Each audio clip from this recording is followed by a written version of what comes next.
Hello friends, આજે આપણે બનાવીશું લીલી મકાઈના ભજીયા. આ ભજીયા બહારથી એકદમ ક્રિસ્પી અને અંદરથી એકદમ સોફ્ટ બને છે. તો એકદમ સરળ રીતે અને ખૂબ જ ઓછા સમયમાં ટેસ્ટફુલ ભજીયા સાથે ચટપટી લીલી ચટણી પણ બનાવીશું. આ ગરમા ગરમ ભજીયાને તમે બાળકોને લંચ બોક્સમાં આપી શકો છો અથવા તો સાંજની હલકી ફુલકી ભૂખમાં પણ ખાઈ શકો છો. કોઈ ફંક્શન કે પાર્ટીમાં પણ તમે સ્ટાર્ટર તરીકે સર્વ કરી શકો છો. તો હું છું નિરાલી અને નિરાલીસ કિચનમાં તમારું સ્વાગત છે. તો ચાલો બનાવીએ વરસતા વરસાદમાં ખાવાની મજા પડી જાય એવા એકદમ ટેસ્ટી અને ક્રિસ્પી લીલી મકાઈના ભજીયા. ફ્રેન્ડ્સ, જો તમને મારી રેસિપીઝ ગમતી હોય તો વિડીયોને લાઈક કરજો અને નિરાલીસ કિચનની ચેનલને સબસ્ક્રાઇબ કરજો. તો ચાલો આજની મજેદાર રેસિપી શરૂ કરીએ. તો એના માટે અત્યારે મેં 1 કિલો અમેરિકન મકાઈ લીધા છે. તો મકાઈને આપણે આ રીતે સોફ્ટ હોય એવા પસંદ કરવાના છે. તમે જોઈ શકો છો નખથી સહેજ જ પ્રેસ કરતાં એમાંથી દૂધ નીકળે. તો બસ ભજીયા બનાવવા માટે આપણે આવા મકાઈની પસંદગી કરવાની છે. તો એના માટે આપણે મીડિયમ હોલવાળું ગ્રેટર લેવાનું છે. હવે આ મકાઈને આપણે ગ્રેટ કરીશું. તો ફ્રેન્ડ્સ, મકાઈ જો તમારે એકદમ સોફ્ટ હશે ને તો જ આ રીતે એકદમ ઇઝીલી ગ્રેટ થશે, નહીં તો એના દાણા છૂટા પડી જશે. 3 મકાઈમાંથી આપણે 2 મકાઈને ગ્રેટ કરવાના છે અને 1 મકાઈને આપણે હમણાં બાજુ પર રહેવા દઈશું. એનો ઉપયોગ આપણે પછી કરીશું. તો અહીં તમે જોઈ શકો છો 2 મકાઈને મેં એકદમ સારી રીતે ગ્રેટ કરી લીધા છે. હવે આપણે જે 1 મકાઈ રહેવા દીધો છે એના ચપ્પુની મદદથી આ રીતે દાણા છૂટા કરી લઈશું. તો ફ્રેન્ડ્સ, એવું જરૂરી નથી કે બધા દાણા આખા જ કાઢવા. કોઈ દાણા તૂટી જાય તો પણ કોઈ વાંધો નથી. તો અહીં તમે જોઈ શકો છો ધીરે ધીરે ચપ્પુની મદદથી આખા મકાઈના દાણા આપણે આ રીતે કાઢી લેવાના છે. તો કોઈ જગ્યાએ જો દાણા રહી જાય છે તો ફરીવાર આ રીતે ચપ્પુથી તમારે દાણા કાઢી લેવાના. ભજીયામાં જો થોડા દાણા મકાઈના આખા ચવાય તો ખાવામાં એ વધારે ક્રન્ચી લાગે છે. તો અહીં તમે જોઈ શકો છો મકાઈના દાણા મેં કાઢી લીધા છે. હવે આપણે આ દાણાને ગ્રેટ કરેલા મકાઈ સાથે ઉમેરી દઈશું. હવે આપણે એમાં કેટલાક મસાલા કરી લઈએ. તો 1 ટીસ્પૂન મેં મીઠું ઉમેર્યું છે, 1 ટીસ્પૂન લાલ કાશ્મીરી મરચું ઉમેરીશું, 1/2 ટીસ્પૂન હળદર પાવડર, 1/4 ટીસ્પૂન જેટલી હિંગ ઉમેરીશું. હિંગથી આ ભજીયાનો સ્વાદ બહુ સરસ આવશે. હવે એમાં 1/2 ટીસ્પૂન જેટલો અજમો આ રીતે હાથથી ક્રશ કરીને ઉમેરી લઈશું. આ રીતે અજમો ઉમેરવાથી ભજીયાનો સ્વાદ અને સુગંધ બંને બહુ સરસ આવશે. સાથે જ મેં 1/2 ટીસ્પૂન જેટલી વરિયાળી લીધી છે. તો વરિયાળીને પણ આપણે આ રીતે હાથથી સહેજ ક્રશ કરીને ઉમેરીશું. હવે આપણે એમાં 1 ઝીણી કટ કરેલી ડુંગળી ઉમેરી દઈશું.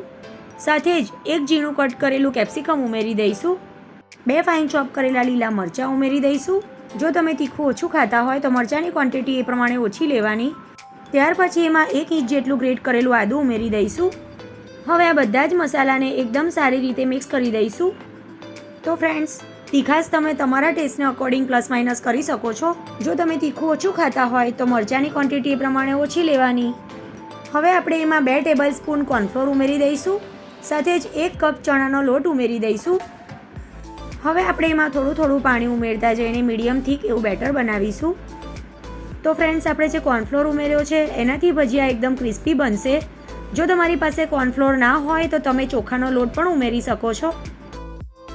તો થોડું પાણી ઉમેરીને આ રીતે મેં એનું મીડિયમ થીક બેટર બનાવી લીધું છે. તમે જોઈ શકો છો એની કન્સિસ્ટન્સી મેં કેવી રાખી છે. આ બેટર બનાવવામાં મેં અડધો કપ પાણીનો ઉપયોગ કર્યો છે. તમારે પણ આ જ રીતનું બેટર તૈયાર કરવાનું છે. હવે આપણે એમાં થોડા લીલા સમારેલા ધાણા ઉમેરી દઈશું.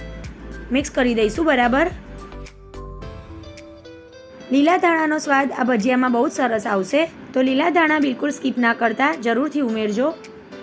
તો બધી જ વસ્તુને મેં એકદમ સારી રીતે મિક્સ કરી લીધી છે. હવે આપણે એને ઢાંકીને સાઈડ પર મૂકી દઈશું. ત્યાં સુધી આપણે ભજીયા સાથે ખાવા માટે ચટપટી સ્વાદિષ્ટ ચટણી બનાવી લઈએ. તો એના માટે આપણે એક મિક્સર જારમાં 1 કપ લીલા ધાણા લેવાના છે, 20 થી 25 ફુદીનાના પાન, 2 લીલા મરચાં, 1 ઇંચ જેટલા આદુના ટુકડા, સાથે જ 1 ટેબલ સ્પૂન જેટલા ચણા લીધા છે. જો તમારી પાસે ચણા ના હોય તો શેકેલી ચણાની દાળ પણ તમે 1 ટેબલ સ્પૂન ઉમેરી શકો છો. ત્યાર પછી એમાં 1/2 ટીસ્પૂન જીરું અને સ્વાદ પ્રમાણે મીઠું ઉમેરી દઈશું.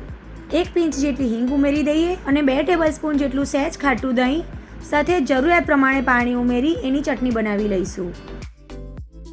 તો ભજીયા સાથે ખાવાની મજા પડી જાય એવી ચટપટી ચટણી બનીને તૈયાર થઈ ગઈ છે. જો તમને આ ચટણી ઠીક લાગતી હોય તો થોડું પાણી ઉમેરી કન્સિસ્ટન્સી સેટ કરી લેજો. હવે એમાં અડધા લીંબુનો રસ ઉમેરી બરાબર મિક્સ કરી લઈએ.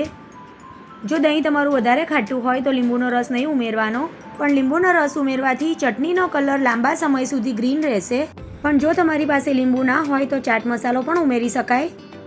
હવે આપણે ઢાંકણ ખોલીને બેટરને ચેક કરી લઈએ. તો તમે જોઈ શકો છો બેટર પહેલાં કરતાં થોડુંક ઠીક થઈ ગયું છે. તો બસ આ જ રીતનું પરફેક્ટ બેટર આપણે ભજીયા બનાવવા માટે જોઈશે. હવે આપણે આ બેટરને એક જ ડિરેક્શનમાં 2 થી 3 મિનિટ સુધી આ રીતે ફેંટી લઈશું, જેથી બેટરમાં હવા ભરાશે અને ભજીયા આપણા બહારથી એકદમ ક્રિસ્પી અને અંદરથી એકદમ સોફ્ટ અને ફૂલેલા બનશે. તો આ રીતે 2 થી 3 મિનિટ સુધી તમે એને જરૂરથી ફેંટજો. તો ભજીયા માટેનું પરફેક્ટ બેટર અત્યારે તૈયાર થઈ ગયું છે. તમે જોઈ શકો છો એની કન્સિસ્ટન્સી તમારે પણ આ જ રીતે રાખવાની છે. જો તમને બેટર વધારે પાતળું લાગે તો આ ટાઈમે તમારે થોડો ચોખાનો લોટ અથવા કોર્નફ્લોર ઉમેરી પરફેક્ટ કરી લેવાનું. હવે બીજી બાજુ તેલ પણ આપણું ગરમ થઈ ગયું છે. તમે જોઈ શકો છો બેટર ઉમેરતા જ તરત ઉપર આવી જાય છે. મીન્સ કે ભજીયા તળવા માટે તેલનું ટેમ્પરેચર એકદમ પરફેક્ટ છે. તો ગરમ તેલના છાંટા ના ઉડે એ રીતે સાચવીને થોડું થોડું બેટર ઉમેરતા જઈને એના ભજીયા ઉતારી લઈશું. તમને નાના મોટા જે સાઇઝના ભજીયા ગમતા હોય એ સાઇઝના અને કઢાઈમાં જેટલા સમય એટલા ભજીયા તમારે મૂકી દેવાના. બધા જ ભજીયા મૂક્યા પછી ગેસની ફ્લેમ તમારે મીડિયમ કરી દેવાની અને ભજીયા એની મેળે ઉપર આવી જાય ત્યાર પછી એની સાઈડ ચેન્જ કરવાની.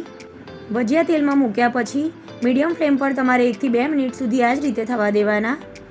1 થી 2 મિનિટ પછી તમે જોઈ શકો છો કે ભજીયા ફૂલીને ઉપર આવી ગયા છે. તો હવે આપણે એની સાઈડ ચેન્જ કરી લઈએ. આ ભજીયાને બિલકુલ પણ હાઈ ફ્લેમ પર નહીં તળવાના. જો તમે ગેસની ફ્લેમ હાઈ રાખશો તો ભજીયા ઉપરથી તો ક્રિસ્પી ને ગોલ્ડન થઈ જશે પણ અંદરથી કાચા રહેશે. તો ખાસ ભજીયા તળતી વખતે ગેસની ફ્લેમ મીડિયમ જ રાખવાની. તો ફ્રેન્ડ્સ, વરસાદની આ સિઝનમાં મકાઈ પણ સારા એવા પ્રમાણમાં મળે છે. તો મારી આ રેસીપીને જરૂરથી એકવાર ટ્રાય કરજો. બધાને બહુ જ ભાવશે. આ ટેસ્ટી ભજીયાને તમે ગરમા ગરમ ચા સાથે પણ એન્જોય કરી શકો છો. તો ફ્રેન્ડ્સ, તમે જોઈ શકો છો કે 3 થી 4 જ મિનિટમાં ભજીયાનો કલર આ રીતે એકદમ સરસ ગોલ્ડન થઈ ગયો છે અને ઉપરથી એકદમ ક્રિસ્પી ભજીયા તળાઈને આપણા તૈયાર થઈ ગયા છે. તો જરાની મદદથી બરાબર તેલ નિતારી ભજીયાને એક કિચન ટોવેલ પર કાઢી લઈશું, જેથી એનું એક્સેસ ઓઇલ નીકળી જાય. એનો કલર જોઈને જ તમને ખ્યાલ આવી ગયો હશે કે બહારથી એકદમ ક્રિસ્પી અને અંદરથી એકદમ સોફ્ટ એવા કુરકુરા અને ટેસ્ટી ભજીયા આપણા બનીને તૈયાર થઈ ગયા છે. હવે સેમ એ જ રીતે આપણે બીજી બેચ પણ તૈયાર કરી લઈશું.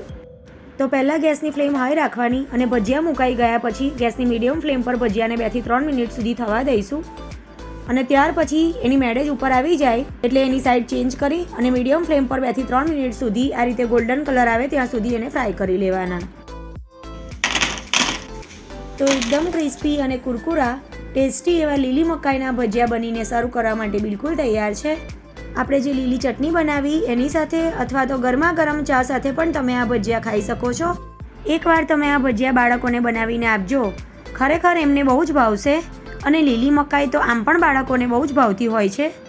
તો આ રીતે એકવાર જરૂરથી ટ્રાય કરજો.